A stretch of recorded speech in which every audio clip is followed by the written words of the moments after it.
ఎందుకంటే నేను గొప్ప పండితుని కాదు, విద్యావంతుని కాదు, నిఘంటువులు విమర్శించలేదు, ఏ వేతను కాదు. నేను కేవలము గురువులు ఏం పలికిస్తే అది చెప్పగలను. ఇందులో ఏదైనా పొరపాట్లు తప్పులు నేను క్షమిస్తానని మరి ఒక తూరి మీకు అందరికీ కూడా నమస్కరిస్తూ కథలో ప్రవేశిస్తాం. భరతుడు అనేటువంటి ఒక చక్రవర్తి ఆయన ధరణీ మండలాన్ని సురక్షితంగా దైవప్రీతిగా అనేకమైనటువంటి సత్క్రియలు జరుపుకుంటూ నిత్య నైమిత్తికాది కర్మలు జరుపుతూ విష్ణువు అయినటువంటి భగవంతునికి ప్రీతిపాత్రుండయి సర్వము ఆ భగవంతుని యొక్క అర్పణ గుణం చేత సమస్త రాజ్యాన్ని కూడా సురక్షితంగా పరిపాలిస్తూ పాంచజన్య అనేటువంటి భార్యను వివాహమాడి ఆ భగవంతుని ప్రీతిపాత్రంగా రాజ్య పరిపాలన చేస్తూ ఉన్నాడు. ఇట్లు వివాహితుండయి ఈ పంచజని వలన అహంకారం పంచతన్మాత్రలు జనించిన తెలంగుణ సుమతి రాష్ట్ర మృత్యు దర్శనాచరణ ధూమ్రకేతువులను ఇరువురు పుత్రులను పుట్టించే ఆ పాంచజని అనేటువంటి భార్య ఎందు అతి ప్రీతిపాత్రుడయ్యి 5 మంది కుమారులను కన్నాడు. 5 మంది కుమారులు అంటే అహంకారంతో చేరి పంచతన్మాత్రలు కలిసి 5 విభజించి 5 గుణముల వలె 5 మంది కుమారులను కని వారితో రాజ్య పరిపాలన చేస్తూ ఉంటాడు. అట పేరు మృత్యు అనే అతను ఒకడు, దర్శన అనేవాడు, చరణ, ధూమ్రకేతు, సుమతి వీళ్ళు ఆయన కుమారులు. అతనున్న యజనాభంబన పేరు పరగోషంబు వరతుండు పాలించుత తంపున భారత వర్షంబున కలిగినంత యజనాకృతంబు అంటే భారతదేశం అని ఎందుకు పేరు వచ్చిందంటే భరతుడు పరిపాలించిన దాని వలన అతని వలన సంరక్షింపబడినటువంటి దేశం కాబట్టి భారతదేశం అని పేరు వచ్చిందంట. భరతుడు నిజ పితలేలిన కరణిని కర్మముల నెల్లగై కొన్ని ప్రజలను హరికృప నొందుచు నేలను ధరణీశ్వర వరులు పొగడ ధరణీనాథ. ఆ చక్రవర్తి ముందు వాళ్ళ తాతగారు ముత్తాతగారు తండ్రి గారు ఏ ధర్మాన్ని పాటించినారో, ఏ విధంగా దైవ ప్రీతిగా రాజ్య పరిపాలన చేసినారో అదే విధంగానే దైవ కార్యములు జరుపుకుంటూ దైవానికి ప్రీతిపాత్రుడై నిత్య నైమిత్యాది కర్మలు జరుపుకుంటూ ఏమాత్రం కూడా లోటు లేకుండా ప్రజలకు అందరికీ కూడా ప్రీతిపాత్రుడుగా ఎంతో దైవాంశ సంభూతుడుగా రాజ్యాన్ని సురక్షితంగా రాజ్య పరిపాలన చేశాడు. భగవంతుండకు జగద్భరితు నల్పంబులు నదికంబులైన పెద్దరముల దర్శ పూర్ణిమల చేత గదను చాతుర్మాస్యముల అగ్నిహోత్రము వలన గడక పశు సోమముల చేత పలుమారు పూజించి వేదోక్తమైన విమల కర్మముల కలుగు ధర్మము పురుషోత్తమ అర్పణంబుగ చేయుతును మఖంబులను మంత్రములను పలికెదు ఆ దైవములను శ్రీసు నవయవంతులు కాగ భూతముండు ప్రేమానుదినమును వాయక ఘనత తలచి అఖిల రాజ్యానుసంధానుడగుచునుండే. ఆ భరతుడు మరి వాడే అంటే భగవంతుడు సర్వజగద్రక్షకుండు లోకరక్షకుండు మహావిష్ణుడు కాబట్టి ఆ భగవంతుని ఆశ్రయించి ఏమాత్రం కూడా లోటు లేకుండా నిత్య నైమిత్తికాది కర్మల చేత, యజ్ఞముల చేత, దానముల చేత, వ్రతముల చేత, పశు సోమయాజుల చేత, అశ్వమేధయముల చేత, క్రతువుల చేత, జప తపాదుల చేత, ధ్యానము చేత మంత్రపూరితంగాను తనకు ఘనమని కాదు కొంచెమని కాదు, ఘనమైనా సరే కొంచెమైనా సరే దైవ ప్రీతిగా అటువంటి యొక్క దైవ కార్యములు జరుపుకుంటూ భగవంతుడిని ఆరాధిస్తూ ఏమాత్రం కూడా తన యందు కల్మషములు గాని దుర్గుణములు గాని దురాపేక్షలు గాని అహంకారం గాని తనలోకి రానివ్వకుండా నిరంతరం హరిప్రీతి పాత్రుడయ్యి భగవంతుని మెప్పించి రాజ్య పరిపాలన చేసినాడంట ఆ భరతుడు. ఈ రీతి కర్మ సిద్ధులను ఆరయన అత్యంత శుద్ధమగు చిత్తముతో నా రాజపట్టి భరతుడు దారుని పాలించనదిక ధర్మాన్వితుడై ఈ విధంగా అతనిలో ధర్మమైనటువంటి యొక్క దానము, క్షమ, ఓర్పు, సత్యము, వ్రతము అనేటువంటి సద్గుణాలన్నీ కూడా తనలో నింపుకొని ఏమాత్రం కూడా ఎల్తి లేకుండా దైవ ప్రీతుడయ్యి నిరంతరం కూడా ప్రజలకు దానాలను ఇస్తూ ప్రజలందరినీ కూడా సంతోషపెడుతూ భగవంతునికి ప్రీతిపాత్రుడయ్యి నిరహంకారుడయ్యి రాజ్యమును బహుకాలం పరిపాలిస్తూ ఉంటాడు. మరియు నా భరతుడు శ్రీవత్స కౌస్తుమ వనమాలంకృతుడును సుదర్శనాధ్యాయులో ఉపలక్షిస్తుండును నిజ భక్తజన హృదయారవింద నివాసుండును పరమ పురుషుడునైన వాసుదేవుని యందు అధిక భక్తి అనుజనంబును చేయించు 7 లక్షల వేలేళ్ళు రాజ్యము చేసి పితృపితామహాధ్యాయతమ్మున ఘనము యథార్థముగా పుత్రులకు పంచి ఇచ్చి బహువిధ సంపదలు గల గృహములు బాసి పునః ఆశ్రమమున కలిగినంత. అప్పుడు ఆ భరతుడు చాలా కాలం రాజ్య పరిపాలన చేస్తూ భగవంతుడైనటువంటి మహావిష్ణువును తన హృదయంలో నిలుపుకొని ఆరాధిస్తా ఉన్నాడు. ఆ భగవంతుడు తులసీరామంబుల చేతను, ఆ కౌస్తుభాది మణుల చేతను, ఆ వజ్రకిరీటంపు చేతను, కమలముల వంటి పద్మములు కలిగినటువంటి వాడు, భక్తులకు పరాధీనుడైనటువంటి వాడు, సాధుల హృదయం ముందు దాగి ఉండవనేటువంటి వాడు, శంకు చక్రము గద శార్గము ఖడ్గము ఇటువంటి యొక్క ఆయుధములను ధరించినటువంటి ఆది విష్ణువు అయినటువంటి నారాయణమూర్తిని మనసులో నిలుపుకొని నిరంతరం అతని యొక్క ధ్యానమునందే ఉండి ప్రత్యక్షంగా చూస్తా ఉన్నాడా భగవంతుని ఇతను అనే అంతటి భక్తి కలిగి చాలా కాలం రాజ్య పరిపాలన చేసి 50,000 రాజ్య పరిపాలన చేసి వాళ్ళ తాతగారు తండ్రి గారు సంపాదించినటువంటి విత్తములు కానీ తన స్వాధీనమైనటువంటి అష్టైశ్వర్యములు కానీ సకల సంపదలన్నీ కూడా దైవప్రీతిగా దైవార్పణం అని చెప్పి తన కొండపడినటువంటి కుమారులను రావించి వాళ్ళకు 5 మంది ఆ రాజ్యాన్ని విభజించి మీరు ఇది పంచుకోండి, మీరు ఇది తీసుకోండి అని చెప్పి అందరికీ రాజ్యాధికారాన్ని కల్పించేసి తాను మాత్రం విరాగి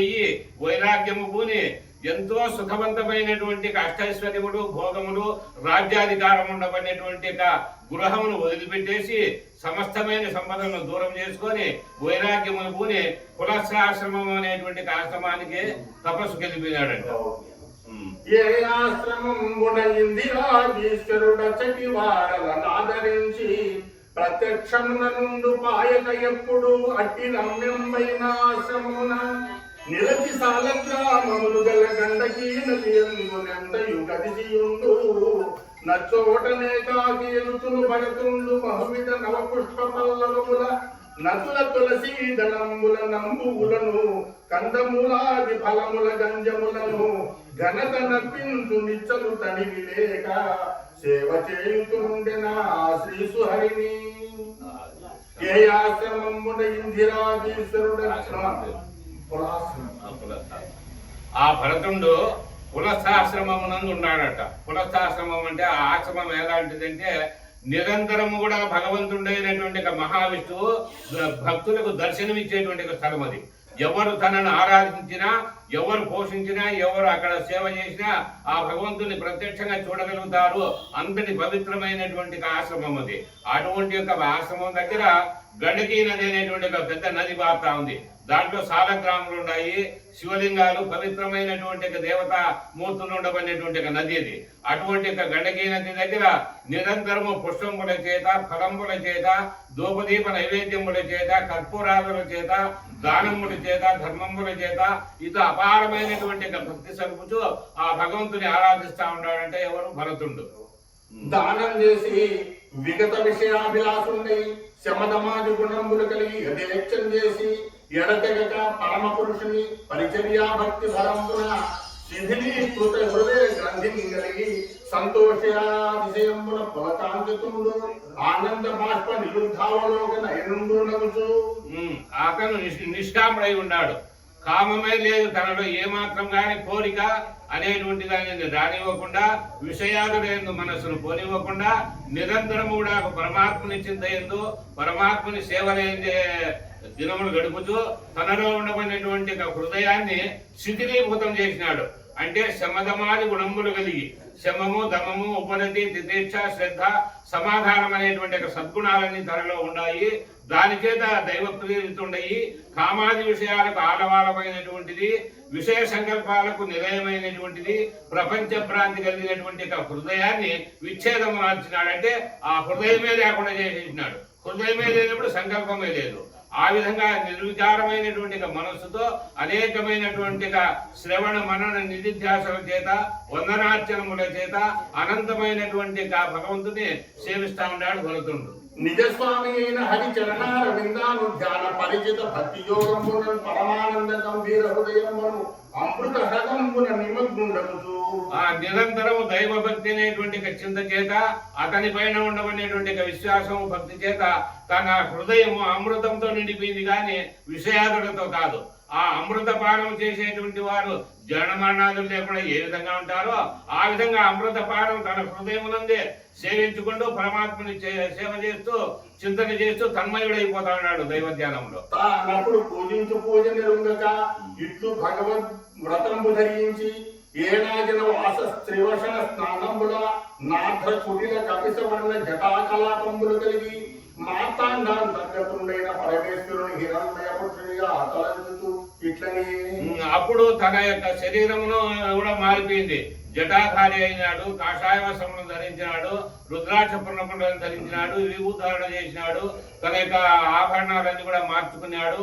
ఆయన ఒక ఋషి మాదిరిగా తయారైపోయి ఆయన ఉండబడినటువంటి స్థితి ఏ విధంగా ఉందంటే ఆకాశంలో చండాంశుడు అనేటువంటి సూర్యుడు ఎంత దివ్య తేజస్ ప్రకాశంతో వెలుగుతా ఉంటాడో ఆ విధమైనటువంటి హృదయం గలవాడి దేహం కూడా చూసేవారికి వినేవారికి కూడా అబ్బా ఆయన రాజఋషి అనే అంతటి కీర్తి సంపాదిస్తా ఉన్నాడు. అంతటి నిర్మలమైనటువంటి ధ్యానంలో ఉన్నాడు.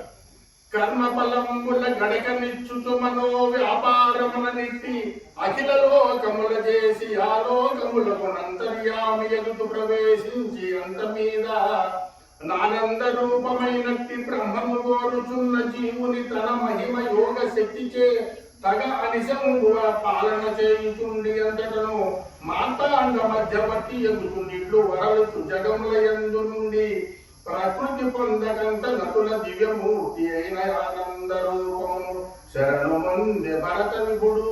ఆ భరతుడు మరి ఏ విధంగా ఉన్నాడు అంటే సకల జీవనాధారము, సకల ప్రపంచానికి ఆధారభూతము, జగచ్చక్రానికి అంతటికీ కూడా ప్రభు అయినటువంటి ఏ బ్రహ్మమైతే కలదో, ఏ బ్రహ్మం చేత ఈ జగమంతా ప్రకాశిస్తా ఉందో, ఏ బ్రహ్మం చేత వేదాలన్నీ ఉద్ధరింపబడతా ఉన్నాయో ఆ బ్రహ్మము తన యందు నిమగ్నం చేసుకొని ఈ భ్రాంతి రూపమైనటువంటి దేహాభిమానం కలిగినటువంటి జీవుని విషయాల యందు పోనివ్వకుండా, ఏ సుఖములను కోరుకోకుండా, దేహం అనేటువంటి భ్రాంతి లేకుండా అటువంటి జీవుని బ్రహ్మమునందు మరగేసి ఆ బ్రహ్మమునందు ఐక్యము చేస్తూ మార్తాండుని వలె సూర్యునికి ఏ సంటూ లేకుండా పవిత్రుడైతే పాప రహితుడై సూర్యుడు ఎట్లా ప్రకాశిస్తా ఉన్నాడో ఆ విధంగా జగచ్చక్రమంతా ఇతని యొక్క బ్రహ్మస్వరూపమే నిండి ఉండాలి అనేలాగున జీవుని బ్రహ్మమునందు ఐక్యము చేసి కేవల పరబ్రహ్మస్వరూపుడే ఉన్నాడంట ఆ భరతుడు. అంతా నా భరతుండొకనాడ మహానదిని కృతాభిషేకుండయి ముహూర్త త్రయం అంతర్జలంబునందు ప్రణవోచ్చారణంబు చేయుతుండు సమయంబున. అట్లా ఉండేటువంటి భరతుడు సమయానుకూలంగా లేచి ఆ నది పోయి ఆ నది నందు స్నానం చేస్తూ ముహూర్త మాత్రము 25 నిమిషాలు ఆ లోపల మునిగి ఆ మంత్రధ్యానము ఓంకార ప్రణవాన్ని జపం చేస్తూ ఉన్నాడంట. ముహూర్తం అంటే 24 నిమిషాలు అయితే ఓ ముహూర్తం అవుతుంది. అంతకాలం ఆయన మునిగి మంత్రధ్యానం చేస్తా ఉన్నాడంట. ఆ సమయంలో నిర్భర గర్భిణి యొక్క హరిణి జలాగ్ని నుండి జలాశయ సమీపమునకు వచ్చి జలపానము చేయునడ. నా సమీపమున మృగపతి గర్జించి లోక భయంకరముగా నాదము చేయ నా హరిణి స్వభావమున బీత ఎగుటం చేసి బెగ్గడిని హరి విలోకన వ్యాకుల చిత్తయ్యి దిగ్గున నదని గగనమునకెగిరి ఉపగత తృషయముచు నది నుల్లంఘించునడా అధిక భయమునం చేసి ఆ గర్భంబు యోని ద్వారమున గలితంబై జలంబులంబడియే. అట్లా ఉండేటువంటి భరతుని యొక్క సమీపంలో ఒక గుట్ట, ఒక పర్వతమైన గట్ట గుట్ట ఉన్నది. ఆ గుట్ట సమీపంలో నుంచి ఒక జింక, బాగా నవమాసములు సంపూర్ణంగా ఉండే గర్భవతిగా ఉండే ఒక జింక వచ్చి ఆ నదిలో నీళ్లు తాగుతా ఉన్నది. ఆ నీళ్లు తాగేటువంటి సమయంలో మృగపతి అయినటువంటి సింహము ఆ సమీపంలో ఎక్కడ గట్టిగా గర్జించింది. గర్జించినప్పుడు ఆ శబ్దం వినింది ఈ జింక. విని ఆ సింహం యొక్క ఆకారమును, దాని యొక్క రౌద్రమును, దాని యొక్క దేహాన్ని అంతా మనుషులో తలపోసుకొని ఈ విధంగా ఉంటుంది కదా, ఈ విధంగా వచ్చి నన్ను చంపేస్తుంది, నేను చచ్చిపోతాను, అది వచ్చి నా మీద పడుతుందేమో అని మనోవ్యాకుల చిత్తయిందట. మనసులో పరితాపం చెంది భయపడిపోయి అక్కడ ఉండకుండా నిలిచిన చోట నిలవలేక కుప్పలించి ఆ నదిని ఎగిరి దుంకింది. అప్పకు దుంకినప్పుడు ఆ గర్భం విచ్ఛిన్నమైపోయి ఆ నదిలో పిండం జారిపోయి పడిపోయింది. నా హరిణి ఉల్లంఘనాది భయంబనం చేసి తీరంబనందు గిరి ధరింబడి శరీరము పాసే అంత నా హరిణ పోతము జలంబులం తేలుతున్న భరతము కనువిచ్చి చూచి కరుణాధ్రచిత్తుండై మృత జననీయమున హరిణ పోతంబును తన ఆశ్రమంబునకు పోయి మిక్కిలి ప్రీతిని చేసి ఉపలాలనము చేయుతుండా పోషణ పాలన ప్రేరణ లాలనానుధ్యానంబుల భరతముకు ఆత్మ నియమంబులైన అష్టాంగ యోగంబులను పరమ పురుష పూజా పరిచర్యాదులు ఒక్కొక్కటి క్రమమున కొన్ని దినములకు సమస్తంబును ఉత్పన్నమయ్యనంత. అప్పుడు ఆ జింక ఎగిరి అవతల దుంకి ఆ సింహం పై ఉండబడినటువంటి భయం చేతను గర్భఛేదనం చేతను బాధపడి కొంత దూరం పోయి పర్వత సమీపంలో అది దేహాన్ని వదిలేసింది. అక్కడ తల్లి చనిపోయింది. ఈ యొక్క పిండం నీటిలో కొట్టుకొని వస్తా ఉండాలి. ఆ భరతుడు చూసినాడు, అవరా మాతృ అనేటువంటి తల్లి గతించింది, ఈ పిండం ఈ నీటిలో పడింది, ఇది కొట్టుకొని వస్తా ఉంది. ఎవరైనా ఆత్మజనులుగా ఉండబడినటువంటి వాళ్ళు తను సమీపించినప్పుడు ఆ ప్రాణాన్ని కాపాడేది ధర్మం కదా, ఇది నోరు లేనటువంటిది అని చెప్పి దానిపైన భ్రాంతి మమకారం కలిగి దాన్ని తీసుకొచ్చి ఆ యొక్క తేమనంతా శుభ్రం చేసి శరీరాన్ని ఆర్పి దానికి ఏదో పాలు పండ్లు పెడుతూ దాన్ని దినదినము ఆలన పాలన అంతా ఒక తల్లితో సమానంగా ఈయనే చూసుకుంటా ఉన్నాడు. దీన్ని చూసుకుంటూ తన యొక్క పూజా కార్యక్రమాలను నెరవేర్చుకుంటా ఉన్నాడు. ఇట్లా కొంతకాలం అయ్యేటప్పటికి దానికి కొంచెం వయసు వచ్చింది. వయసు వచ్చేటప్పటికి ఈయన యొక్క సేవ దానిపైన అమితంగా ఉంది. భ్రాంతి దానిపైన తగులుకొని ఈయన దినము చేసేటువంటి నిత్యకృత్యములు అంటే జపము, తపము, యజ్ఞము, దానము, వందనము, అర్చనము, సేవనము, కీర్తనం అనేటువంటి బాహ్య ధర్మములన్నీ ఒక్కోటి అని కూడా తగ్గిపోతా వచ్చినాయి. ఎందుకు? దీనిపైన భ్రాంతి చేత ఆ కాలము జరిగిపోతా ఉండాలి. దానిపైన భ్రాంతి చేత ఇవన్నీ కూడా తగ్గిపోతా ఉన్నాయి. ఘనతమము చలనమందుటయును భరతుడు ఎరుగ ఆత్మయోగమున చెయ్యన భాష హరిణ పోతము తన మదిలో నిలిపి ప్రీతి దప్పక పలికన్. ఈ విధంగా భక్తి కొనబడుటయే కాక తాను సమాధి స్థితిలో కూర్చొని ఉన్నా కూడా ఆత్మస్థితికి చేరినప్పుడు కూడా మనసు ఎప్పుడోసారి సంకల్పం దానిపైన పోతా ఉంటుందంట. జింక పైన తనకు తెలియకుండానే ఆ భ్రాంతి అనేటువంటి మాయ దానిపైన చూడుస్తూ ఉండాలి. అట్లా చేస్తూ చేస్తూ తపస్సు చేస్తూనే దేహాన్ని వదిలిపెట్టేసినాడు. వదిలిపెట్టినప్పుడు మనసు ఎంత పోయింది? జింక పైన పోయింది. పిల్ల ఏమైపోతుందో నేను ప్రీతి తప్పక పలికన్. అక్కడ తల్లి బాసి హరినార్భకం ఆప్తులు లేమి చేసి ఏ దిక్కును లేకయున్న నిట తెచ్చితి నాయడ ఈ మృగార్భకం వెక్కుడు ప్రేమ చేసి చెరియించుతున్నది నాదు సన్నిధిని మక్కువ చేసి దీని కదు మందల తగబ్రోతునెంతయు. ఇది అక్కడ తల్లి చనిపోయింది. దిక్కులేనటువంటి ప్రాణి ఇది. దానిని తీసుకొచ్చినా నేను పోషించిన సాకినా దాని ఆలన పాలన అన్ని నేనే చూస్తా ఉన్నాను. అది నా పైన భ్రాంతి పెట్టుకొని మమకారము చేత నన్ను సంతోష పెట్టడము, ఆ యజ్ఞవేదికల నుంచి పండుకోవడము, కొమ్ములతో నొసగడము, నాకడము, దాని గోడలతో గీకడము, ఇట్లా ఒక బిడ్డతో సమానంగా అది నటన చేస్తా ఉంది. దానిపైన పుత్ర భ్రాంతి కలిగి ఈయన ఎక్కువ మమకారంతో ఉన్నాడు. శరణని వచ్చిన జంతువు కరుణను కనువిచ్చి చూచి కాచిన పుణ్యం బరయగ నదికంబని మున్కర మెరిగించను మునీంద్ర గణములు ప్రేమను. ఇంతకు ముందు మునీంద్రుడుగా ఉండబడినటువంటి వాళ్ళు, దిక్కులేనటువంటి ప్రాణులు, దీన దశలో ఉండబడినటువంటి జీవులు దగ్గరికి వస్తే దానిని రక్షించి పోషించి దానిని సంరక్షణ చేస్తే పుణ్యం ఉంటుంది అని చెప్పి మహాత్ములైనటువంటి వాళ్ళందరూ కూడా ప్రబోధించినారు కదా. నేను కూడా ఆ పనే కదా చేసిండేది అని ఇక్కడ అర్థమేమప్ప అంటే, పుణ్యము చేసినా బంధమే, పాపం చేసినా బంధమే. ఇతను పుణ్యం పనే చేసినాడు, కానీ ఇతనికి జన్మ తప్పిందా? తప్పలే. కాబట్టి మహాత్ములు ఇది చెప్పినారు, ఆ ధర్మాన్ని పాటించి నేను చేసినాను అనేకులు హరిణపోతము తన ఆశ్రమమున అత్యాసక్తిని చేసి ఆసన శయన నటన స్నాన సంవిత్కృత కుసుమ ఫల ఫలాశ మూలోదక హరణ దేవ పూజా జపాదులయందు తన యొద్దన ఇరుచి కొనుచు ఉరుకశాల ఉరుకాది క్రూర మృగంబుల వలని భయమున వనంబుల విడువెడటం జరుగుతూ అధిక ప్రణయ బల పరీత హృదయం దొరుకుతూ అతి స్నేహంబునం చేసి కొంతసేపు స్కందంబుల వహించుతూ మరికొంత తడు పొరంబున ఉరంబున ఉత్సంగమును రుచుకొని లాడించుతూ సంతసంబునందు మరియు నా భరతుడు నిత్య నైమిత్తికాది క్రియాకలాపము నిర్వర్తించునగా అంతనంత లేచి హరిని పునఃము చూచుచు కించిత్ వస్తహృదయుండై దాని నాసీ పరంపల్ల అభిసంధించుతూ చుంబనాదులను ప్రీతి చేయుచు అతి మోహం మనం పెంచుతుండేడా. ఆయన చేసేటువంటి కార్యక్రమాల్లో పూజ ఎందు గాని, ధ్యానమునందు గాని, వ్రతమునందు గాని, యజ్ఞమునందు గాని, జింక చర్మం పైన కూర్చొని తన ఆసనాసీనుడై ఉన్నప్పుడు గాని, విగ్రహారాధన చేసేటప్పుడు గాని అది దగ్గరికి వచ్చేది, తనతో పాటు కూర్చుండేది, ఆయన తొడల పైన తలకాయ పెట్టుకుండేది, ఆయన నాకేది గీకేది ఇట్లా చేస్తా ఉంటే పూజను వదిలిపెట్టి అది పోదు. ఈయన చేసేటువంటి కార్యక్రమాలు అది కూడా పాల్గొంటా ఉంది. దాని యొక్క మమకారము, దాని భ్రాంతి చూసి ఈయన దాన్ని ముద్దు పెట్టుకుండేది. దాని కొమ్ములు, దాని నాసిక, ముక్కు, చెవులు, దాని శరీరము, దాని శృంగారాన్ని చూసి తొడపైన మడబెట్టుకుండేది. జపమో తపమో చేసేటప్పుడు మళ్ళీ ఒకసారి ఏది ఎట్లయితే ఇంకా చెప్పి దానిపైన మనసు పోతే అట్లా చూసేది. ఇట్లా ఈ విధంగా పుత్రమోహం తగులుకొని దాని అపారమైనటువంటి మనస్సుతో, అపారమైన భ్రాంతితో ఆ వరలో చిక్కిపోయినాడు ఈయన రాజు. కొన్ని భక్తిగా చేసేటువంటి వ్రతములు కూడా ఎత్తి పడతా ఉన్నాయి.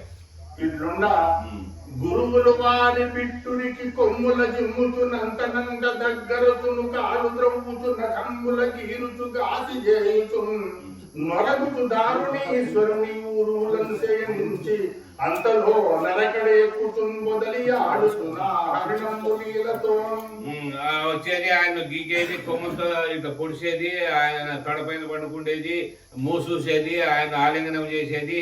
ఇట్లా చేస్తా అక్కడ పోయి ఎగురుకుంటా అట్లా ఆడుకుంటా పాడుకుంటా ఉంది. ఈయనకు మాత్రం సేవ చేసినట్టు అది అప్పుడప్పుడు వచ్చి భ్రాంతి కలగజేస్తాము. గరిమనీటి మెల్లన కెరలు ఒడచి చలగి అడంగ పరతుండు చిత్తమందు సంత సిల్లుతు నుండి ఆశ్రమము కాసి హరిణ డింబకమంతలో సుడిగి చనిన ఆయన దాన్ని కాసి పెట్టుకొని ఉన్నాడు. దాని యొక్క ఆలన పాలన చూస్తా సంతోషపడతా ఉన్నాడు. తనకు ఇంకా సుఖము వేరేది లేదని అంతటి మమకారం పెట్టుకున్నాడు. దాంట్లో పెట్టుకొని భ్రాంతిగా ఉండేటువంటి సమయంలో అట్లా విహారం చేస్తూ అక్కడక్కడ ఆడుచు పాడుచు ఒక రోజు అది కంటికి కనపడకుండా వెళ్ళిపోయింది. భరతుండు అంతా తన మృగశాపకంబు గానం పడవకి వ్యాకుల చిత్తుండవచ్చు నష్టధనుండు పోలే అతిథీనుండై కరుణతోడంగూడి తద్విహర విహ్వలమతి దాని తలంచుతూ అతి శోకంబుతో మనమున దుఃఖించి ఇట్లనే ఆయనకు దుఃఖం అధికమైపోయి జింక ఎప్పుడు వదిలిపెట్టిపోయిందో దాని ఆలన పాలన, దాని ఆనందము, దాని యొక్క విధానం అంతా చూసి ఇంకా ఎక్కడ పోయానోనే ఇంకా ఏమైపోయానో, ఏ మృగాలు తిరిగిపోతాయో అని దానిపైన మమకారంతో భ్రాంతి అధికమై ఎదుకురాడి కనపడక తాను దుఃఖ వ్యాకులతుడైనాడు. హృదయం అంతా కూడా దుఃఖంతో వ్యామోహంతో నిండిపోయింది. కానీ ఈయన చేసేటువంటి నిత్యకృత్యంలో యాదాన్ని నిలిపోయింది. కేవలం పుత్ర వ్యామోహంతో దుఃఖిస్తా ఉంటాడు, ఏడుస్తా ఏమంటాడంట. హరిణ పోతంబ నీకు అనాంతమందు క్రూర మృగ బాధ లేకుండా కోరుతుండ తొలగిపోయితే ఎనుచు చిత్తంబునందు రాజవృషభుడు భరతుడా రాటముంది. నీవు దిక్కులేని దాన్ని తీసుకొచ్చి నేను పోషణ చేసినా సాకినా నా దగ్గర ఉన్నప్పుడు నీకు ఏ అపాయము లేదు. ఇప్పుడు నన్ను వదిలిపెట్టిపోయినావు. ఏ క్రూర మృగాలు, పులులో, నక్కలో, తోడేళ్ళు, ఏ క్రూర మృగాలు వచ్చి నిన్ను బాధిస్తాయో, ఏమైపోతావో అని చెప్పి తన పరితాపం చెందుతా ఉన్నాడు. తల్లి చచ్చిన హరిణ పోతంబు వచ్చి పుణ్యహీనుండనకు నన్ను పొంది పాసే ఏమి చేయుదు నేనింక నెట్లుగందు చేరి రీతి కాచి రక్షించుకుందు. ఆ తల్లి లేనటువంటి ప్రాణి నా దగ్గరికి, నేను కూడా అదృష్టహీనుని, నా దగ్గరికి వచ్చి చేరింది. నా దగ్గర ఆలన పాలన అయ్యి నా దగ్గర పెంచి పెరిగి పెద్దదైపోయి ఈ పొద్దు నన్ను వదిలిపెట్టిపోయింది. దాన్ని ఎడబాటు చేసుకొని నేను ఎట్లా జీవించేది, నేను ఎట్లా ఉండేది అని చెప్పి బాధపడతా ఉన్నాడు. కటాయి ఆశ్రమమున పుట్టిన తృణచయము వేసి పొదలిన హరిణం విట్టిట్టు తిరుగుతూ ఉండగా పట్టి మృగేంద్రుండు కొట్టి బాధించనుకో. ఈ యొక్క ఆశ్రమం నందు పుట్టినటువంటి తృణాదులు, గడ్డి, ఆకులు, అలుములు, ఈ పూజా ద్రవ్యములు తినుకుంటా ఇక్కడ బాగా పోషణలో ఉండి ఆనందంగా ఉండి ఇక్కడ ఆడుకుంటా ఉండి దానివి నిన్ను ఈ పొద్దు ఏ క్రూర మృగాలు, ఏ పెద్ద పుల్లుని నిన్ను సంహరణ చేసి హతమార్చినో ఏమో కదా అని చెప్పి చింత చేస్తా ఉన్నాడు. ఇట్లు భరతుండు హరిణకున క్షేమము కూరుచు ఎప్పుడు వచ్చి నన్ను సంతోషపరచు నానా ప్రకారములై తన గతుల చేత నన్ను ఎప్పుడు ఆనందము నుండించు ధ్యాన సమాధి ఉన్నప్పుడు నన్ను కొమ్ముల గోగుతుండు అట్టి వినోదములు ఎప్పుడు కనుగొందు దేవ పూజా ద్రవ్యముల దొరికి మూర్ఖుని నేను కోపించి చూచిన కుమారుడుందోలే దూరం కొంచెం నిలిచి మరలా అనే పిలిచిన వెనుక నిలిచియుండు ఇట్టి మెలకు స్వభావము కలుగుట ఎట్టులు ఈ భూదేవి ఎంత తపము చేసినదియో ఏ హరిణపాద స్పర్శములను పవిత్రమైన భూమి స్వర్గాపవర్గ కాములైన మునులకు యజార్హయమునట్టి హరిణపోతం నెట్లు కలుగొందు. ఈ హరిణం నన్ను వదిలిపెట్టి వెళ్ళిపోయింది, ఏమైపోయిందో, ఏ గతి పట్టిందో, ఎక్కడ ఉండదో, ఎట్లా నేను దర్శించాలా, ఎట్లా దాన్ని తెచ్చుకోవాలా, నేను ఎట్లా సంపాదించాలా, ఎప్పుడు నన్ను వచ్చి సంతోష పెడుతుందో, ఎప్పుడు ఆశ్రమానికి వస్తుందో, అదేనుగాక నేను పూజా ద్రవ్యాలు చేసేటప్పుడు, పూజ చేసేటప్పుడు వచ్చి ఆ కాళ్ళతో గోకడము, కొమ్ములతో గీకడము, అక్కడ ఆ పూజా ద్రవ్యాలు తొక్కుతా ఉంటే నేను గదులుకొని నేను కోపంగా చూస్తే పసిబిడ్డ పక్క పోయినట్లుగా పక్క పోతా ఉండే, నన్ను ఇంత ఆనంద పెడతా ఉండే. ఇంత సౌజ్ఞ కలిగినటువంటిది, ఇంత తెలివి కలిగినటువంటి మృగము ఏదైనా కలదా? అటువంటి దాన్ని నిష్కారణంగా నేను ఈ పొద్దు పోగొట్టుకుంటుని. అదేనుగాక అటువంటి ఒక పవిత్రమైనటువంటి పాదములు ఈ యొక్క ఆశ్రమమునందు ఈ భూమి ఎందు నడుస్తా ఉంటే అది పుణ్య ప్రదేశంగా పెద్దలు భావిస్తారు. దాని యొక్క చర్మము కింద పరుచుకొని ఆసనంగా వేసుకొని తపస్సులు చేసి యజ్ఞయాగాది క్రతువులు చేసి మహాత్ములందరూ కూడా మంచి మార్గానికి పోతారు. అంతటి పవిత్రమైనటువంటి జంతువు ఇంకా నేను ఎక్కడ దర్శించేది? ఈ భూదేవి ఎంత పుణ్యం చేసుకుందో కదా, దాని యొక్క పాదస్పర్శ చేత పవిత్రమయ్యేదానికి అని బాధపడ్డాడు. భగవంతుడు చంద్రుడు మృగపతి భయమున మృతజననియు స్వాశ్రమ పరిభ్రష్టంబునైన మృగ శాతకంబును కొనిపోయి పెంచుతున్నవాడు మున్ను పుత్ర వియోగ తాపమును చంద్ర కిరణములను బాబుదు. ఇప్పుడు హరిణపోతము తన శరీర స్పర్శం చేసి చంద్ర కిరణముల కన్నా అధికంబవుతుంది. పుత్ర వియోగ తాపము నివర్తింపజేసి అనుచున్ పెక్కు భంగుల హరిణ నిమిత్తములైన మనోరథముల చేత పూర్వకర్మ వశమున యోగ భ్రష్టుండలు పడుతుంది. భగవద్ ఆరాధనము వలన విభ్రసిందుండవుతూ నిధుల జాతిని పుట్టిన హరిణపోతము వీధి మోహము అగ్గలంబవుచుండా నుండెనని పలికి సుఖయోగింద్రుడు మరియు ఇట్లనే స్వాశ్రమ పరిభ్రష్టమునైన మృగశాపకమును కొనిపోయి పెంచుతున్నవాడు ఎవరు? మున్ను పుత్ర వియోగతాపమును చంద్రకిరణం బలను బాబుదు. ఇప్పుడు హరిణ పోతము తన శరీర స్పర్శం చేసి చంద్రకిరణముల కన్నా అధికం అవుతుందా అంటే చంద్రుడి ఎక్కడ ఎందుకు ప్రస్తాపించినాడు? భగవంతుడు చంద్రుడు దానిని ఏమన్నా తీసుకుపోయి వాళ్ళ తల్లి సాగుతా అంటే అట్లా చంద్రుడు సాగుతాడేమో, వాటికి ఏమన్నా పిల్లవాడు తీసుకొని పోయాడేమో ఆయన అని ఆయన మనసులో భావించుకుంటాడు. భావించుకొని ఇప్పుడు నేను ఆ యొక్క జింకపిల్ల చేత కలిగినటువంటి పరితాపము, ఈ యొక్క బాధను చంద్రకిరణముల చేత నాకు శమించునేమో, అతనైనా ఈ దుఃఖాన్ని మానపచ్చు కదా అని చెప్పి చంద్రుని గురించి స్మరిస్తా ఉన్నాడు. అట్లా చేసి మళ్ళీ అంటాడు. ఆయన ఆ విధంగా జింక వ్యామోహంలో పడిపోయి జన్మ నష్టమైపోయింది. ఆయన చేసినటువంటి తపస్సు అంతా కూడా వృధా అయిపోయి కర్మభ్రష్టుండయి హృదయంలో భ్రాంతి అనే మమకారం చేరుకొని యోగ భ్రష్టుడైపోయినాడు అయినాడని ఇట్లా జరిగిందయ్యా అని శుక మహర్షి పరీక్ష మహారాజు చెప్తా ఉన్నాడు. జననాథమును మోక్ష విరోధమని పాయగారాని పుత్రాధికంబు నెల్లా పాసి తపస్వి భరతుండు హరిణ శాపక పోషణమున పాలనమున అతిలాలన ప్రీణనానుషంగంబులంబుషక బిల మతిరోషమునను సర్పంబులొచ్చిన చందంబులను యోగ విఘ్నంబు మిక్కిలి విస్తరిల్లే కాన ఎంత వానికైనను కాలంబు కడవిరామినట్లు కాకపోదు పరమమునులకైన పాయవు కర్మంబులురులనంగనెంత నరవరేణ్య. అయ్యా పరీక్ష మహారాజా, బిడ్డలు, సంపద, రాజ్యము, ఐశ్వర్యములు, భోగములు ఇవన్నీ కూడా మోక్షానికి విరుద్ధ హేతువులని, అవన్నీ కూడా మోక్ష కారణానికి అడ్డాలు అవుతాయని చెప్పి దానిలన్నింటినీ వదిలిపెట్టి, భార్యా బిడ్డను వదిలిపెట్టి, రాజ్యాన్ని వదిలిపెట్టి అన్నీ వదిలిపెట్టేసిపోయి ఆయన తపోధనుడయ్యి తపస్సు చేసుకుంటూ ఆ తపస్సు యొక్క బలము చేత ఆయనకు ఎంత జ్ఞానం కలిగినా కానీ హరిణం అనేటువంటి ఆ కపోతమునందు మనస్సు పెట్టుకొని భ్రాంతి చేత బ్రహ్మరూపమైనటువంటి మాయలో చిక్కిపోయి ఆయన భ్రష్టుడైపోయినాడు. అయితే ఎంతటి యోగ పురుషులైనా కూడా కాలం అనేటువంటిది వదిలిపెట్టదు, కాలమే నిర్ణయిస్తుంది.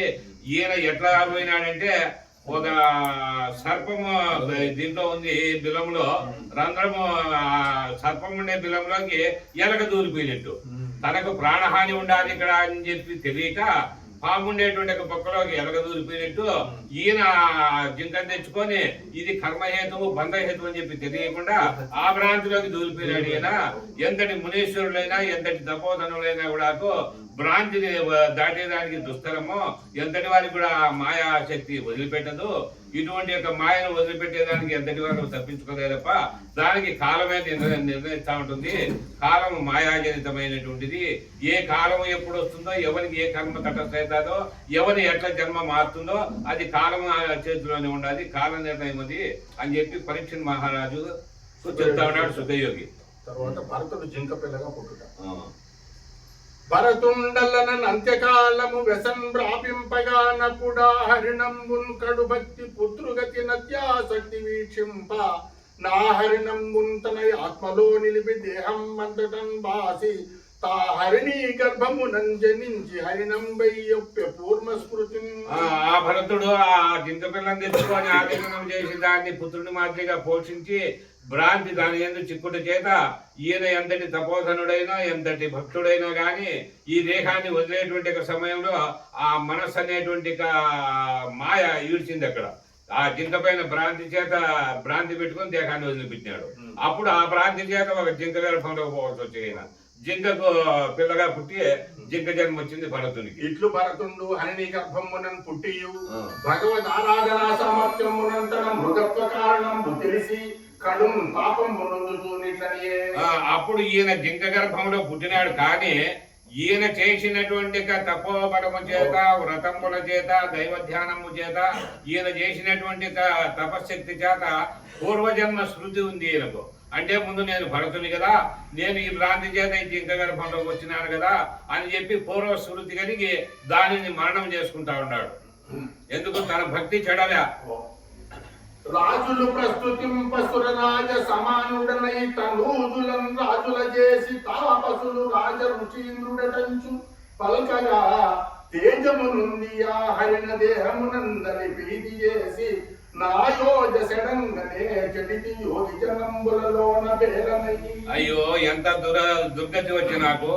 రాజులలో దేవేంద్రుని అంతటి వైభవము కలిగి దేవేంద్రుడికి రెండవ రాజా ఇతను అనేటట్టుగా నేను రాజ్యం వెళ్ళి పరిపాలన చేసి సరి రాజులకు చేసి కుమారులను రాజులుగా చేసి వాళ్ళకు రాజ్యాన్ని పంచిపెట్టి రాజులందరిలోన మేటి అనిపించుకొని ఋషులలో కూడా ఒక రాజ ఋషి అని పేరు వహించి ఈ విధమైనటువంటి కీర్తి సంపాదించి ఇంతటి వాడనయ్యి కూడా మళ్ళీ ఈ జింక యొక్క గర్భంలో పుట్టాల్సి వచ్చిన ఏమి హీనదశ ఇది, ఏమి నా గతి, ఎంత చులకనైపోతే మహర్షుల్లో నేను భక్తుల్లోన ఋషుల్లోన చులకనైపోయాయి కదా నా జన్మ అని బాధపడతాడంట. ఇట్లు శ్రీహరి శ్రవణ సంకీర్తన ఆరాధనానుస్మరణ యోగి అభియోగంబులం చేసి యశూన్య సకలయామంబకు కాలంబుగల నాకు హరిణపోత స్మరణంబు కతంబుల యోగ విభ్రంబు ప్రాప్తం అయ్యే. నేను ఆ యొక్క శ్రవణ మనన నిధిధ్యాసల చేత విష్ణుపారాయణ చేసి భక్తి చేసి అంతటి నిమగ్నత అయినటువంటి భక్తిలో ఉన్నా కూడా ఈ యొక్క జింక పైన మమకారం చేత నేను భ్రాంతి ఇట్లా పోయి ఆ విధమైనటువంటి జింక జన్మ వచ్చింది కదా నాకు, ఇప్పుడు ఏం చేయాలా అని చెప్పి తనలో తాను చింత చేస్తాడు. మోక్ష దూరుడనైతేనని మోక్షానికి దూరం అయిపోయినా నేను కూడా నిర్వేదుండవచ్చు తల్లిని రాసి క్రమ ఉపశమశీల మునిగన సేవితం పోయి భగవత్ క్షేత్రం పైన సాలతరుని నిబిడ తమ గ్రామ సమీప పులస్య పులహాశ్రమమునకు కాలాంజన పరత్వము వలన చందించి అందు మృగదేహత్యాగావసానంబు కోరుతూ సంగంబు విడిచి ఏకాగేగుతూ శుష్క పన్న తృణ వీరుదాహారుండై మృగత్వం నిమిత్తముకు నా నదీ తీర్థమునందు తీరోదక ఖిన్నంబగుతుందు శరీరము విడిచినని సుఖయోగేంద్రుడు పరీక్షిందరేంద్రుడు వినిపించి మరియు ఆ విధంగా జింక చర్మలో ఉండి చింత చేయొచ్చు నిగూఢమైనటువంటి భావంతో. అంటే ఎవరైనా చూసిన జింకే అనుకుంటారు, కానీ అందులో ఉండేటువంటి ఆత్మ భరతుడై ఉన్నాడు. అది పరమాత్ముని యొక్క దయానుగ్రహం చేత పూర్వస్మృతి కలిగి తనలో తాను పరితాపం చెందుతూ అక్కడ నుంచి ఆ గ్రామ సమీపంలో అదే ముందు ఆశ్రమానికి వచ్చి కులశాసనం మళ్ళీ అక్కడికే వచ్చి అక్కడ ఉండబడినటువంటి మునీశ్వరులు ఆ నివసించేటువంటి పర్ణశాలల యందు ఆ యొక్క ప్రదేశముల యందు తిరుగుతూ వారి యొక్క భక్తి భావమైనటువంటి వేదపారాయణలు వినేది, ఆ పూజా ద్రవ్యాలను ఆగ్రానించేది, ఆ ప్రదేశాల్లోనే ఉండి తన జాతి జింకల్లో పోకుండా ఏమాత్రము మేతకు గాని ఆహారానికి గాని కలత చెందకుండా తృణప్రాయమైనటువంటి ఎండిపోయినటువంటి యొక్క ఆహారాన్ని తింటూ దేహ పోషణార్థమయ్యి కాలానికి ఎదురు చూస్తూ ఎప్పుడు వస్తుంది ఆ టైము, ఎప్పుడు ఈ దేహాన్ని వదిలిపెట్టాలా, ఎట్లా దీనిని దాటుకోవాలా నేను అనేటువంటి యొక్క మనస్సు చేసుకొని జ్ఞానమంతా కూడా ఒక పరమాత్మను వైపు పెట్టి దీని యొక్క జింక జన్మ యొక్క స్వభావములు లేకుండా జింకగా వ్యవహారం లేకుండా ఒక మహత్తరమైనటువంటి యొక్క భావముతో అది ఆ కాలాన్ని ఎదురు చూస్తూ ఆ పర్వత సమీపంలోనే ఆ శరీరం కృషించి ఆహారం నశించి దేహదారుణ్యం తగ్గిపోయి అక్కడ ఆ దేహాన్ని వదిలిపెట్టేసినాడు. 2 జన్మల వైపు అక్కడ జింక చర్మ దేహాన్ని వదిలిపెట్టేసినాడయ్యా అని పరీక్ష మహారాజు చెబుతూ భరతుడు బ్రాహ్మణ కుమారుడుగా జన్మించుట హరిణ దేహము బాసి అంతరాంగీరన అభయుండు శుద్ధుండు పవిత్రుండు గరుడు శమదమ ఘన తపస్వాధ్యాయ నిరతుండు గుణగనిష్ఠుండు నీతి కోవిదుండు అయిన బ్రాహ్మణులకు ఆత్మదుండై పుట్టి సంగము వలనను చకితుడగుచు కర్మబంధముల ఖండింపజాలు ఈశ్వరుని నచ్చుతూ నదు శ్రవణ మనన ములను హరిచరణ ధ్యానములను విఘ్న భయములను చేసి మన మందు మాయనీక నిలిపి సంస్థుతి చేయుచు నిలచి ఉండే భరతీసుడైన భరతుండు పార్థివేంద్ర.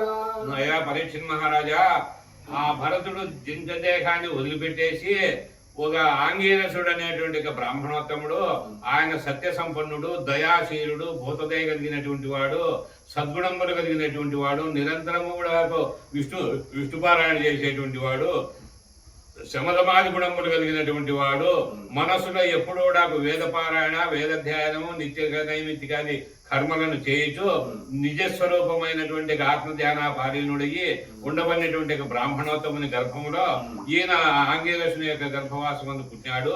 పుట్టినప్పటి నుంచి కూడా ఈ భరతుడు ఏమై ఉన్నాడు, ముందు భరతుని కదా నేను, మళ్ళీ జింక జన్మ వచ్చింది కదా, ఇప్పుడు బ్రాహ్మణ కులంలో నేను పుట్టినాను కదా అని ఈయన పూర్వజ్ఞానము కలిగి ఎందుచేత భగవంతుని యొక్క కరుణామయ దృష్టి చేత అతనికి చేసినటువంటి సేవ చేత ఇతనికి ఆ ప్రాప్తం మాత్రం పోకుండా అదైతే ఎరుక కలిగి పుట్టినాబుద్ధి నుంచి ఆలోచన చేస్తా ఉన్నాడంట.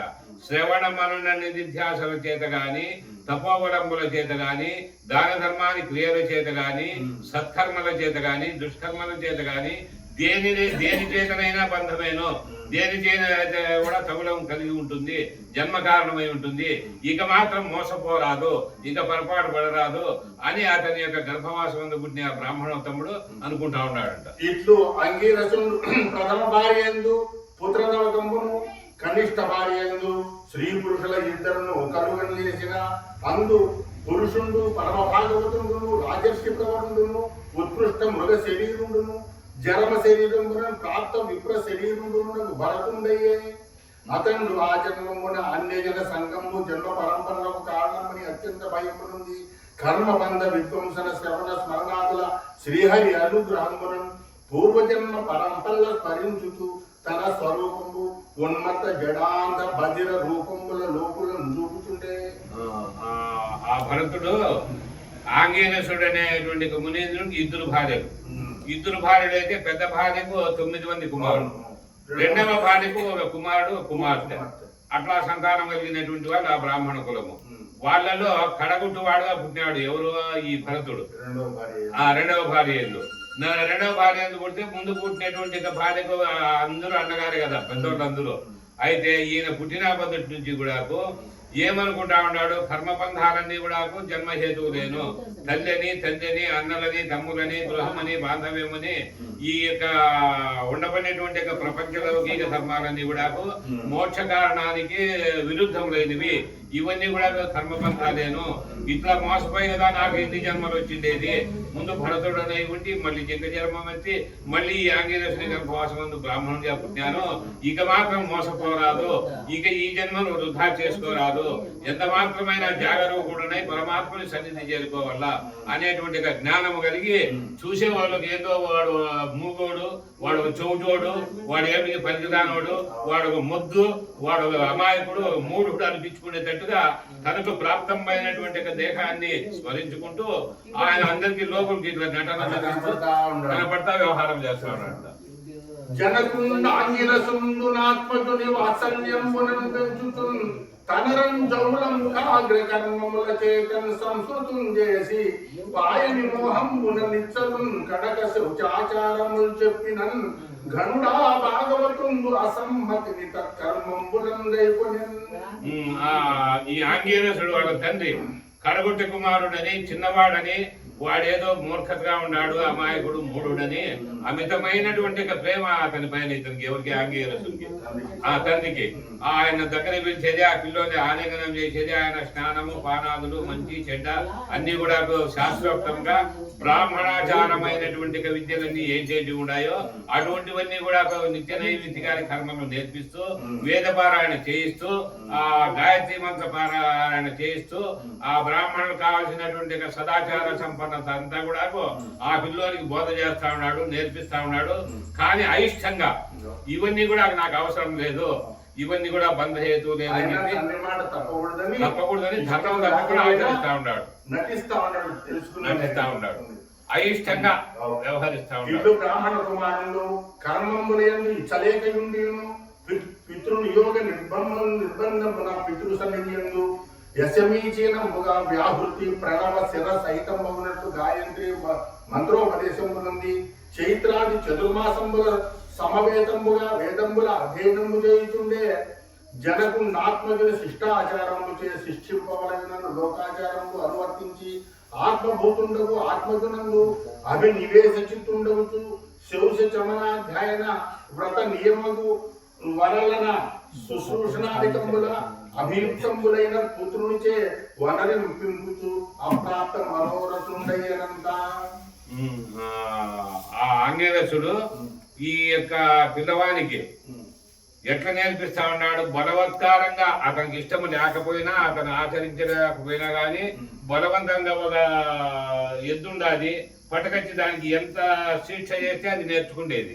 ఒక గంగెద్దు దేవరెద్దుంది, ఒక పాము ఉండాలి, దాన్ని వేణునాలు వాంచి దాన్ని ఎంతో ఆనందం పెట్టి దాన్ని ఏ విధంగా సాధన తీసుకొస్తే సాధనకు వస్తుందో ఆ విధంగా కుమారుని ఎందు అనేకమైనటువంటి ప్రయత్నాలు చేస్తూ అతన్ని దగ్గరకు పిలుచుకొని అతనికి గాయత్రి మంత్రాన్ని బోధించి వేదాలను పారాయణ చేపించి అతనికి నిత్యానుష్ఠానములన్నీ కూడా నేర్పించి ఇంకా ఇవి నైమిత్తిక కర్మలు శ్రావణ మాసాది వారాలలో ఉత్తర పుణ్యకాలందు ఇప్పుడు నిత్య నైమిత్య కర్మలు అంటే నెలకో 6 నెలలకో సంవత్సరానికో వచ్చే దినాలు నిత్య నైమిత్య కర్మలు అంటారు. దాంట్లో వ్రతములు చేసేది, చాతుర్మాస వ్రతం చేసేది, ఒక్క పొద్దులు ఉండేది, పోయి స్నానాలు మాఘ స్నానాలు చేసేది, దేవతా దర్శనాలు చేసేది, ఒక మంత్రాన్ని పారాయణ చేసేది, ఇటువంటి యొక్క నైమిత్తిక కర్మలన్నీ కూడా అతనికి నేర్పించినాడు. అతనికి అయిష్టంగా నేర్చుకుంటా ఉన్నాడు. కానీ ఇతను బ్రాహ్మణోత్తముడు చెప్పినట్లు ఈయనకు సంతృప్తికరంగా వ్యవహారం నేర్చుకోలే, ఈయన నేర్చుతా ఉన్నాడు. కానీ ఈయన కోరినట్టుగా కుమారుడు రాలే అని ఈయనకు తండ్రికి అసంతృప్తిగా అసంతృప్తి. ఈ రీతిని కొడుకును ఆచారములు గలపి చింత సద్గృహమున సంసారి ఎగుతుండి ఇప్పుడు బోరన దేహంబు బాసిపోయిన మీద. ఆ విధంగా కుమారుని కల్లా చూసుకుంటా అతని ఆగణ పాలన చేస్తూ ఈయన ప్రయత్నాలన్నీ చేసి కూడా భార్యా బిడ్డలను పోషించి తన గృహ కృత్యములను నెరవేర్చుకొని ఆ గృహ ధర్మాలన్నీ కూడా పోషించుకొని ఆ బ్రాహ్మణోత్తముడు దేహాన్ని వదిలేసినాడు. ఆయన తల్లి తండ్రి తోడ తానగ్ని చొచ్చిన అతని మహిమలెరుగ కంతలోన సపతి తల్లి కొడుకు అవినీతుడవుతును శాస్త్ర విద్యలతని చదువనీక. ఎప్పుడైతే ఈ బ్రాహ్మణోత్తముడు తండ్రి చనిపోయా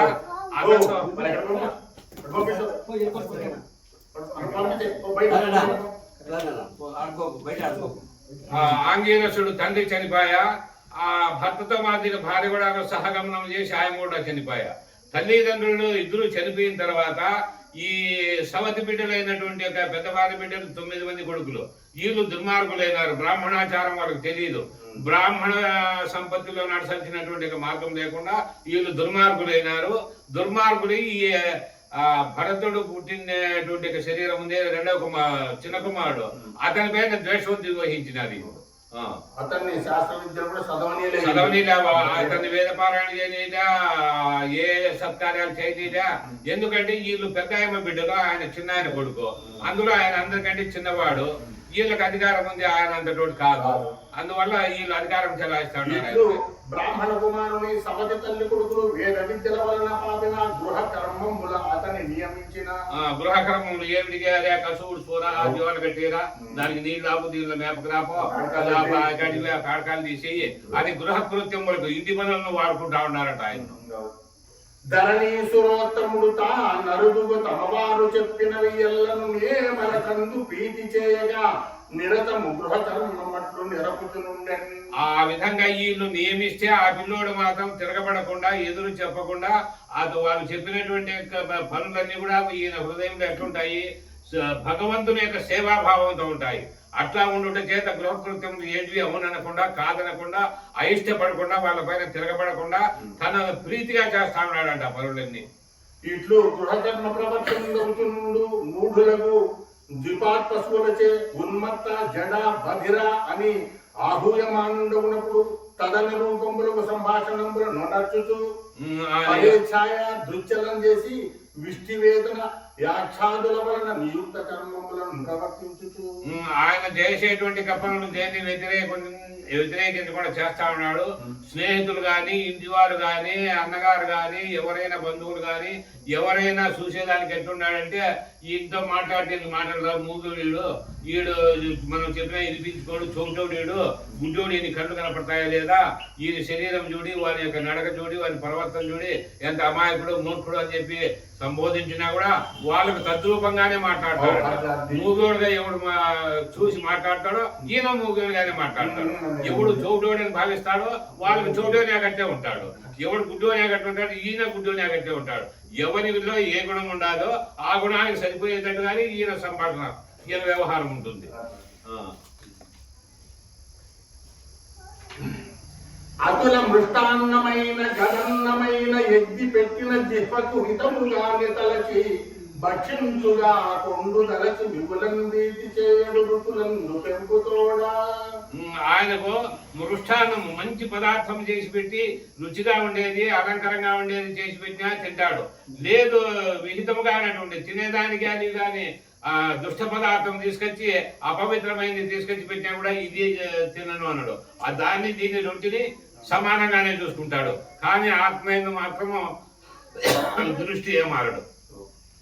మరియు ఆ విప్రుడు ఆత్మ నిత్యానంద సుఖలాభము కలిగి సుఖము దుఃఖములందు దేహాభిమానము చేయక శీతోష్ణ వాత వర్షాపతపములకు ఓడి పైచీర గప్పక వృషభంబునుందోలే భీముండును కఠినాంగుండును నలుతూ స్థండిలశాయి రజపటలంబును కప్పబడిన దివ్య మాణిక్యంబును బోలే అనభివ్యక్త బ్రహ్మ వర్చసుండై మలినాంబర పరీకట తటుండు అతి మశీలిత యజ్ఞోపవీటుండు ఔటం చేసి జననంబులకండు బ్రాహ్మణాభాసుండు మందుండునని పలక సంచరించుకుందన్ కర్మ మూలంబునన్ పరుల వలన ఆహారం కొనున్నప్పుడు తమ వారును వ్యవసాయ కర్మమునందు నియమించిన క్షేత్ర విహిత సమ విషమ న్యూనాధికంబుల ఏడుందక ప్రవర్తించు నూక తౌడు తిలిక పిండి పొట్టు మాడు ద్రవ్యల యాదిగా గల ద్రవ్యములందు అమృతంబు పగిలి రుచి చేసి పక్షి చేసి కావలి ముందునెడా ఒక్కనాడు. ఇంకా కొన్ని మాత్రం వీళ్ళు అన్నగారుగా ఉండబడినటువంటి వారు చాలా ఏకంగా చూస్తా ఉన్నారు. ఎందుకు పనికిరాని మాదిరిగా నిషేధించినారు. ఆయన ఎట్లున్నాడంటే చలి అయితే నాకు చలి అనుకుండేదిగా, గాలి ఎక్కువైతే గాలి అంటా ఉండాలి అనేది, ఎండ రాస్తా ఉండాలి, నాకు ఏదైనా రక్షణ చేసుకుందామని శరీరం పైన వస్త్రం కూడా ఒక ఎద్యాగట్టు శరీరంతోనే ఆ చలి కానీ గాలి కానీ ఎండ కానీ